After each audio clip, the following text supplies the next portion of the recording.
जय हिंद। देखिए, अरुणाचल प्रदेश को लेकर अभी हालिया में कुछ घटनाएं हुई हैं। हमारे प्रधानमंत्री ने वहां सेला टनल का उद्घाटन किया। उसके बाद चीन की क्या प्रतिक्रिया आई, अभी उसमें अमेरिका का क्या कहना है, इस चीज को हम लोग समझते हैं। देखिए, अरुणाचल प्रदेश जो है वो भारत का सबसे ईस्टर्न पार्ट है, सबसे पूर्वी राज्य है भारत का, जिस कारण सबसे पहले सूरज की किरणें अरुणाचल प्रदेश में ही जाती हैं। तो सूर्योदय सबसे पहले अरुणाचल प्रदेश के यहाँ बालांगू या किबिथू नाम का एक जगह है, वो सबसे ईस्टर्न पार्ट है अरुणाचल प्रदेश का। अरुणाचल प्रदेश तीन देशों से के साथ सीमा बनाता है। एक यहाँ भूटान के साथ, ऊपर में चाइना के साथ, और इधर म्यांमार के साथ सीमा बनाता है। तीन देशों से ये सीमा बना देता है यहाँ पर, और ये सबसे पूर्वी स्टेट है। अब हम इसके बाद अरुणाचल प्रदेश में समझते हैं। अरुणाचल प्रदेश ये इस तरह से इसका नक्शा दिखता है। शुरुआत में ही अरुणाचल प्रदेश कोई अलग स्टेट नहीं था, बल्कि आसाम से अरुणाचल प्रदेश को कंट्रोल किया जाता था। ये आसाम है, आसाम इसे अरुणाचल प्रदेश को कंट्रोल करता था एज एक एजेंसी के तौर पर। और अरुणाचल प्रदेश का उस समय नाम था नॉर्थ ईस्ट फ्रंटियर एजेंसी, नेफा, नॉर्थ ईस्ट फ्रंटियर एजेंसी। और इस अरुणाचल प्रदेश में आसाम का कंट्रोल होता था। एक समय धीरे धीरे गया कि अरुणाचल आसाम को बड़ा मुश्किल होने लगा अरुणाचल प्रदेश को कंट्रोल करना। इसलिए केंद्र सरकार ने 1972 में अरुणाचल प्रदेश को अपने अंडर में ले लिया, जिसका नाम हो गया यूनियन टेरिटरी। जैसे दिल्ली यूनियन टेरिटरी है, चंडीगढ़ यूनियन टेरिटरी है, और यूनियन टेरिटरी बना दिया, और उसका नाम नेफा से बदल के अरुणाचल प्रदेश कर दिया। तो इस तरह से तो अरुणाचल प्रदेश अपने अस्तित्व में आया। उसके बाद धीरे धीरे वहाँ के लोगों को डिमांड होने लगा, भाई हमारे पास हमारी गवर्नमेंट होनी चाहिए, सेंट्रल गवर्नमेंट क्यों कंट्रोल करेगी हमको। जैसे लद्दाख के लोगों का कहना है कि हमारे यहाँ भी भैया एक स्टेट दो, या फिर हमको असेंबली यहाँ पे। लद्दाख के लोगों का तो खैर कंप्लीट स्टेट की मांग नहीं है, वो यूनियन टेरिटरी विथ असेंबली मांग रहे हैं। तो 1987 में केंद्र सरकार ने अरुणाचल प्रदेश को एक कंप्लीट स्टेट का दर्जा दे दिया, और अरुणाचल प्रदेश एक स्टेट बन गया, और ईटानगर उसकी राजधानी। सबसे कम जनसंख्या घनत्व तो यहाँ पे लोग बहुत कम रहते हैं। रीजन क्या, पूरा पहाड़ी एरिया। अरुणाचल प्रदेश कंप्लीट पहाड़ है, डाफला, मिसमी, अबीर, पटकोई, बूम, ये सब पहाड़ियाँ जो हैं सब, ये सब यहाँ पे भरे हैं। सब चाय पत्ती वगैरह यहाँ ज़्यादा उत्पादन होता है। तो ये अरुणाचल प्रदेश की ज्योग्राफी थी, इसको समझ गया। अब हम लोग आते हैं करंट सिनेरियो पे। हम अरुणाचल प्रदेश को देखते हैं तो ये स्ट्रेटेजिक रूप अर्थात सामरिक रूप से महत्वपूर्ण है, देश की सुरक्षा के लिए जरूरी है। हम पाकिस्तान की ओर देखते हैं तो लाइन ऑफ कंट्रोल है। वही अरुणाचल प्रदेश चाइना के साथ देखेंगे तो लाइन ऑफ एक्चुअल कंट्रोल है। लाइन ऑफ एक्चुअल कंट्रोल भी कई पार्ट में है, कुछ इस पार्ट्स में है यहाँ पर और कुछ इस पार्ट में है। 1914 में यहाँ एक रेखा खींची गई जिसका नाम था मैकमोहन लाइन, और यही अरुणाचल प्रदेश में चाइना और भारत की सीमा निर्धारित करती है। हालांकि उस समय यहाँ एक देश हुआ करता था, नाम था उसका तिब्बत। तो यह रेखा तिब्बत के साथ खींची गई थी। बाद में चाइना ने 1959 में तिब्बत पे कब्जा कर लिया, तिब्बत पे कब्जा कर लिया। उसके बाद चाइना कहता है कि तिब्बत के साथ साथ अरुणाचल प्रदेश दक्षिणी तिब्बत है। तो भारत को बोलना चाहिए कि भैया तिब्बत ही तुम्हारा नहीं है। जब बेटा तुम्हारा नहीं तो तुम पोता पे क्लेम कैसे कर सकते हो। तो तिब्बत ही तुम्हारा नहीं है तो तुम कैसे कह सकते हो कि दक्षिणी तिब्बत, साउदर्न तिब्बत अरुणाचल प्रदेश है। लेकिन हम लोग चाइना के मैटर पे मोए मोए हो जाते हैं लोग, यहाँ पे गड़बड़ा जाता है, बोल ही नहीं पाते हैं लोग। तो भारत कहता है कि अरुणाचल प्रदेश हमारा नहीं। अरे उसको छोड़ो, अरुणाचल प्रदेश किसका है नहीं, तिब्बत तुम्हारा नहीं है यहाँ पर। तो चाइना का कहना है कि ये दक्षिणी तिब्बत है, हम लोग का कहना है नहीं भैया मैकमोहन लाइन के तुम उस पार जाओ। बार बार चाइना इधर एग्रेशन दिखाता है, कुछ कुछ एरिया पे कब्जा करते हुए चला जाता है। हालांकि भारत सरकार अभी काफी सजग हुई है। 1962 के साइनो इंडिया वार, चाइनीज को साइनो भी बोला जाता है, जिस तरह पाकिस्तानियों को प्यार से आतंकवादी बोला जाता है और आयरलैंड वाले को आयरिश बोला जाता है, उसी तरह से चाइना वाले को साइनो बोला जाता है। तो साइनो इंडिया वार 1962 में हम लोग बड़ा बुरी तरह से हार गए थे चाइना से। उसी समय चाइना ने हमारा ये एरिया कब्जा कर लिया जिसका नाम है अक्साई चीन। तो चाइना ने ये एरिया को कब्जा कर लिया, अक्साई चीन को। साथ ही साथ चाइना ने इस तवांग को भी कब्जा कर लिया था, इस कोना को। हालांकि वापस कर दिया बाद में चाइना यहाँ से। ये तवांग रीजन पे भी चाइना ने कब्जा कर लिया था अरुणाचल प्रदेश के, लेकिन बाद में वापस चला गया यहाँ पे। उसके बाद भारत कभी भी चाइना के बॉर्डर पे खुलकर एग्रेशन दिखाया ही नहीं। और स्थिति ये आ गई थी कि चाइना अरुणाचल प्रदेश में हम लोग इंफ्रास्ट्रक्चर डेवलप ही नहीं कर रहे थे।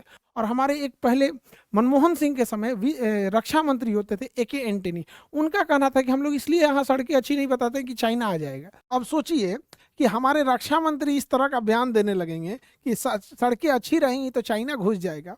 फिर उस तरह से तो फिर दिल्ली उल्ली में भी कहीं आ गया कोई आक्रमणकारी, तो फिर वहां पे भी तो हम लोग को दिक्कत आने लगेगा।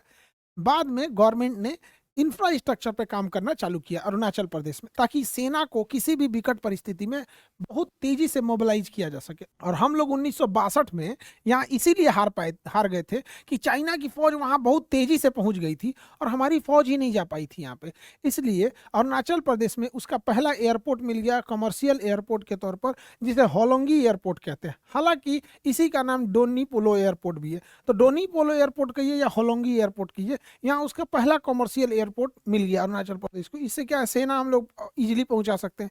कनेक्टिविटी को और बेहतर करने के क्रम में भारत सरकार ने अरुणाचल प्रदेश और असम को जोड़ने के लिए कई महत्वपूर्ण परियोजनाओं को आगे बढ़ाया, जिसमें ढोला सादिया ब्रिज को जोड़ दिया गया यहाँ पर, और ढोला सादिया के अलावा बोगी ब्रिज को जोड़ दिया गया जो असम से यहाँ पे आगे बढ़ती है। इसके साथ ही यहाँ तवांग, चाइना की नज़र इस तवांग पे है, क्योंकि अगर इस एरिया पे चाइना कब्जा कर लेता है तो तवांग को बौद्ध मठ का, मतलब देखिए जिस तरह से बौद्ध लोगों का चाइना ने कब्जा किया तिब्बत, उसकी राजधानी लहासा को, तो उसके बाद सबसे बड़ा बौद्ध केंद्र बन गया ये तवांग घाटी यहाँ पर। यहाँ एक दर्रा भी है बोमडीला।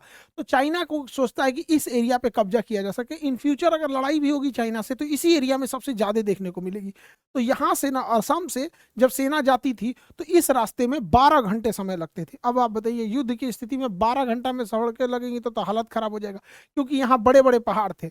अब पहाड़ को घूमने में टाइम लगता है, उसके बाद बर्फ जब गिरने लगेगा तो हम जा नहीं सकते। इसलिए इसमें ना 2 सुरंगें बना दी गई, 1 किलोमीटर और 1.5 किलोमीटर लंबे पहाड़ को काट के, सेला टनल। उसी टनल का नाम है सेला टनल, जो इसके बीच में पहुंचती है यहाँ पर। सेला टनल से हमें काफी फायदा होगा, क्योंकि कितनी भी बर्फबारी हो, पहले बर्फबारी होती थी तो ऐसे गाड़ियां जम जाती थी, कोई जा ही नहीं सकता था, तो कनेक्टिविटी हमेशा के लिए नहीं रहती थी। तो इसे सेला टनल का उद्घाटन कर दिया गया, नरेंद्र मोदी ने सेला टनल का उद्घाटन कर दिया। इस टनल से काफी फायदा होगा हम लोगों को, क्योंकि जो हम लोग यहाँ से यहाँ 12 घंटे में पहुंचते थे अब उसे 1.5 घंटे में पहुंच सकते हैं, जिस कारण यहाँ पर चाइना के इस एरिया में एग्रेशन को कंट्रोल करना हमारे लिए काफ़ी इजी हो जाएगा। इसके अलावे सरकार ने और बेहतर कनेक्टिविटी बनाने के लिए चाइना के पास 44,000 करोड़ रुपए के सड़क परियोजनाओं को मंजूरी दे दिया। और इन सड़क परियोजनाओं में 2 सड़क परियोजना सबसे महत्वपूर्ण है। एक परियोजना है frontier highway. Frontier highway Tawang के पास से शुरू होता है और पूरा चाइना बॉर्डर के पास ये जो मैकमोहन लाइन है इसके पैरेलल चलते हुए और यहाँ म्यांमार के बॉर्डर पे जाके खत्म होता है। इससे किसी भी विकट परिस्थितियों में हम लोग एकदम बॉर्डर तक पूरी सेना बिछा के पहुंचा सकते हैं। और बॉर्डर रोड ऑर्गेनाइजेशन ने इसे बनाया था। चाइना एकदम शॉक हो गया कि भैया भारत की नीति ऐसे कैसे बदल गई। इसके अलावे अरुणाचल प्रदेश में एक इंटर कनेक्टिविटी हाईवे और बनाया गया इसी तवांग के पास से यहाँ ले आके, और ये बीच बीच से ले आया जाएगा यहाँ पर, और इस हाईवे को यहाँ ले गए लोग।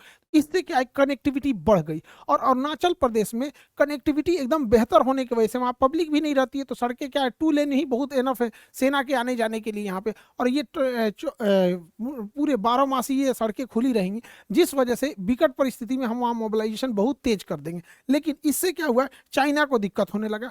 चाइना को इससे नज़र बना रहा था चाइना को।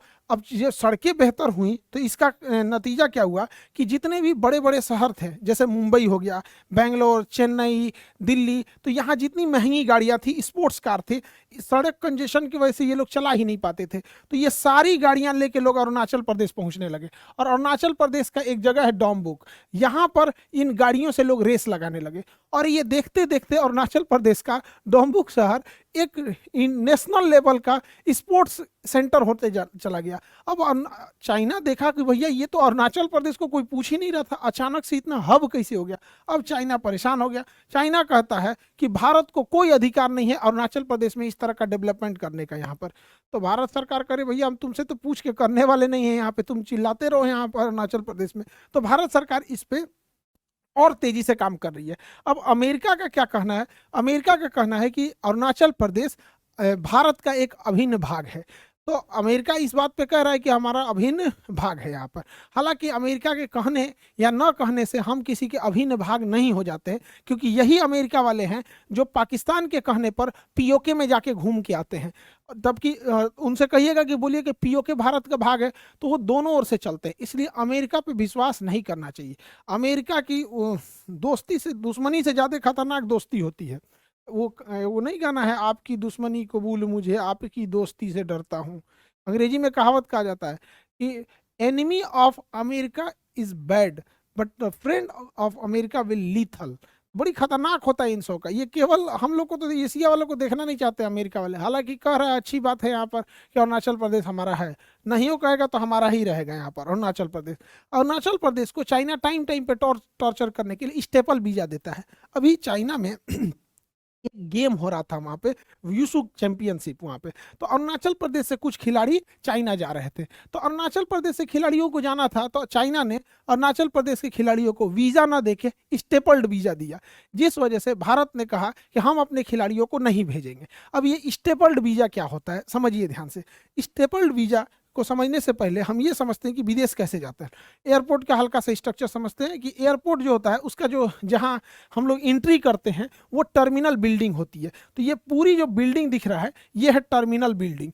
इसी में सारा सिक्योरिटी चेकिंग, टिकट, खाना पीना, रेस्टोरेंट वगैरह सब इसी टर्मिनल बिल्डिंग में होता है। सारा तामझाम इसी टर्मिनल बिल्डिंग में होगा यहाँ पे। तो ये हो गया टर्मिनल बिल्डिंग। टर्मिनल बिल्डिंग में सब कुछ क्लियरेंस मिल जाने के बाद हम लोग को वहाँ टीवी लगी होती है, पता चल जाता है कि किस गेट पर हमारी फ्लाइट लगी है। तो ये जो फ्लाइट देख रहे हैं खोपचा में आके ऐसे ऐसे लगे हैं सब, तो यहाँ सबका गेट नंबर है 15, 16, 40, 35, जिस गेट नंबर पे है। तो हम लोग चले जाएंगे गेट नंबर पे। तो टर्मिनल से होते हुए चले जाएंगे गेट नंबर पे। और यहाँ जहाजें आके खड़ी रहती हैं, तो इस एरिया को एप्रेन कहते हैं। ये एरिया एप्रेन हो गया, जहाँ जहाजें आके खड़ी हैं एप्रेन। एप्रेन में जब सवारी भर जाएगी, अमेरिका 3 सवारी, बेंगलोर 15 सवारी, 1 सवारी दिल्ली, ऐसे करके भर जाएंगे। ऐसे नहीं भरते हैं, ऐसे टेम्पू भरता है यहाँ पे। जब सब भर जाएगा तो फिर ये इधर से ढकेल के करेगा, ये टैक्सी वे होता है। टैक्सी वे होते हुए ये रनवे हो गया, चला जाएगा रनवे पे। तो ये एरिया हो गया आपका रनवे, और ये एरिया हो गया टैक्सी वे, ये एप्रेन हो गया, ये गेट हो गए, ये टर्मिनल हो गया। सबको मिला दीजिए तो ये हो जाता है एयरपोर्ट हो जाता है। अब यहीं पे होता है टर्मिनल बिल्डिंग में एक एरिया इमिग्रेशन। अगर आपको इंटरनेशनल जाना है तो वहाँ आपको एक अलग काउंटर होती है जिसे कहते हैं इमिग्रेशन। इमिग्रेशन में आपको अपने डॉक्यूमेंट दिखाने होते हैं और वहीं से ये झोल शुरू होता है। इमिग्रेशन पे जब जाते हैं तो सारा डॉक्यूमेंट देखता है। फिर हम अपने देश से कोई क्राइम करके तो नहीं भाग रहे हैं, तो हमारा पासपोर्ट लिया जाता है, पासपोर्ट क्लियर रहता है। तो जिस देश में हम जा रहे होते हैं वह देश यहाँ पे मोहर मार देता है, पासपोर्ट पे हमारे मोहर मार देता है। इसका मतलब कि अगर हमारा कोई पासपोर्ट देख लिया ना, तो उस पर पेज पलट के 30 पेज का, 60 पेज की ये एक डायरी होती है, पासपोर्ट एक डायरी होती है। वहाँ पे जिस देश में जाएंगे उस पर एक ठो मोहर मार देगा। तो एगो देश में जाएंगे तो एगो बर्बाद हो जाएगा। तो एक पेज गया। तो अगर आपको किसी दूसरे का पासपोर्ट मिल गया ना, तो उस पर देख सकते हैं कि कौन कौन देश वो घूम के आया है। आपको पता चल जाएगा जापान, अमेरिका, यूक्रेन, कहाँ कहाँ गया है यहाँ पे। इससे एक चीज होता है कि जब भी कोई देश, जैसे अगर किसी को भारत में आना है तो भारत उस पर जब वीजा देके मोहर मारेगा तो हम ये एक्सेप्ट करते हैं कि हम उस देश के कानून को, उस देश की क्षेत्रफल को, हर चीज को हम मान रहे होते हैं। लेकिन चाइना का कहना है कि हम अरुणाचल प्रदेश को नहीं मानते हैं कि अरुणाचल प्रदेश भारत का है। इसलिए जब भी कोई व्यक्ति अरुणाचल प्रदेश का जाता है चाइना में, तो चाइना क्या करता है, पासपोर्ट पे मोहर नहीं मारेगा, बल्कि उस पर एक ठो अपना डॉक्यूमेंट को पिन से स्टेपल कर देगा, नत्थी कर देगा स्टेपल। तो उस पर एक ठो रसीद चिपका देगा पासपोर्ट के ऊपर और उस रसीद पे मोहर मार देगा। अब सोचिए, पासपोर्ट पे मोहर मारता तो वो एक्सेप्ट, एक अथॉरिटी हो जाती है कि आपने खुद ही एक्सेप्ट किया है कि भारत का कानून को और भारत के संविधान को, और भारत का संविधान कहता है कि अरुणाचल प्रदेश हमारा है। इसलिए क्या करता है, ऊपर मोहर मारता है। और जब देश छोड़ के हटते हैं, वापस एयरपोर्ट पे आएंगे तो इसको फाड़ के रख लेगा। तो आपके पासपोर्ट पे गया काम से। तो स्टेपल्ड वीजा देता है। तो स्टेपल्ड वीजा केवल अरुणाचल प्रदेश के लोगों के लिए चाइना देता है। ये भारत में काफी कंसर्न का विषय है। यहाँ पर ये दोनों देशों के बीच ये कंसर्न रहता है। इधर मोदी जी एक और कांड कर दिए, अग्नि 5 मिसाइल 2012 की है। तो उसमें कई टेस्ट बार बार होते रहते हैं, सुधार के लिए नई टेक्नोलॉजी आ जाती है, अपडेशन के लिए ज़रूरी है। अभी फिर से अग्नि 5 मिसाइल का परीक्षण किया गया। इसका रेंज 5,500 किलोमीटर है। हालांकि 5,500 किलोमीटर है, ये भी डिपेंड करता है कि हम मार कहाँ से रहे हैं। 5,000, जैसे हम यहाँ से दिल्ली मारेंगे या फिर मिसाइल को दिल्ली में बैठा के मारेंगे या फिर बॉर्डर पे जाके चलाएंगे, काफ़ी इफेक्ट पड़ता है। तो हम लोग जब भी बड़ी मिसाइल का परीक्षण करते हैं तो 2 दिन पहले एटलीस्ट भारत समझौते के तहत पाकिस्तान को बता देता है कि हम एक बड़ी मिसाइल का परीक्षण करने जा रहे हैं। मोदी जी इस बार उस पाकिस्तान को 22 घंटा पहले बताएं। 2 दिन पहले बताना होता है, एकदम लास्ट मोमेंट पे बताएं। तो गुस्सा आ गया सब, कह सब कि गड़बड़ काम कर रहे हो, हमको बता नहीं रहे। अरे बकलोल कहीं का, तुम लोग बैंड पार्टी वाला, और तुम भी भाई सेना के मदद से तुम लोग चुनाव जीते। ये आदमी हम लोग को तो कुछ बताइए नहीं करते हैं। अपने देश में क्या होने वाला है कुछ बताते ही नहीं है। एक काम करो, रेडियो ले लो और उसमें ये महीना में एक दिन अपने मन की बात करेंगे, सारा मन की बात सुन लेना, तुम्हारे मन की बात कोई नहीं सुनेंगे। और हम लोग बोलते रह जाएंगे, लोग कुछ सुन पाएंगे लोग? अब आप लोग खुद बताइए, इनको लगता है कि इनकी बात ये सुनेंगे? अरे भैया, हम लोग की तो बड़ा मुश्किल से बात सुन रहे होते हैं यहाँ पे। इलेक्शन के टाइम पे तो और नहीं सुनने वाले हैं ये किसी के। खैर, पाकिस्तान वालों को ये उम्मीद नहीं लगानी चाहिए कि हम लोग का बात कोई बात आप लोग को बताएंगे। हम लोग को तो बड़ा मुश्किल से बात बता पाते हैं। बिना बतैले नोट बदल बदल दिया, अगले दिन पता चल रहा है कि गया 1,000 रुपये वाला, फिर 2,000 वाला गया। कश्मीर वालों को पता ही नहीं चल रहा है, शाम को पता चला 370 गया, कभी 3 तलाक गया, कभी यूसीसी आया। तो इन सबों को क्या हवा लगने वाला है यहाँ पे? खैर, गवर्नमेंट को स्टिक रहना चाहिए। जहाँ नेशनल सिक्योरिटी का मैटर आएगा, वहाँ हम लोग विदेशियों को नहीं देख के, बल्कि अपने नेशनल इंटरेस्ट को देख के ही हम आगे बढ़ेंगे यहाँ पर। आई होप आप इस टॉपिक को समझे होंगे। और नीट वाले जितने स्टूडेंट हैं और यूपीएससी वाले, आप लोग का सेमिनार 6 अप्रैल पटना के बापू सभागार गांधी मैदान के पास होगा। और इंडिया के जितने टीचर हैं जो केजीएस से जुड़ना चाहते हैं नीट और जेई सेक्टर में, और बच्चों को बेहतर सुविधा के तौर पे, बच्चों को बेहतर पढ़ाना के उद्देश्य से, तो आप लोग को एक नीचे डिस्क्रिप्शन में गूगल फॉर्म का लिंक देते हैं। आप वहाँ अपना फॉर्म भरेंगे, जहाँ आप अपना डिटेल देंगे और कितने साल से एक्सपीरियंस है आपको पढ़ाने का। उसके बाद हम लोग की एक सिलेक्शन टीम होगी जो ये चेक करेगी कि आप बच्चों में मतलब कितने बेहतर और पढ़ा सकते हैं। तो जो लोग केजीएस से जुड़ना चाहते हैं नीट और जेई के सेक्टर में, यहाँ पर उन लोग के लिए एक लिंक फॉर्म भी दिया जा रहा है। आई होप आप इस पूरे टॉपिक को समझे होंगे। मिलेंगे नेक्स्ट क्लास में। जय हिंद। देवो, सुना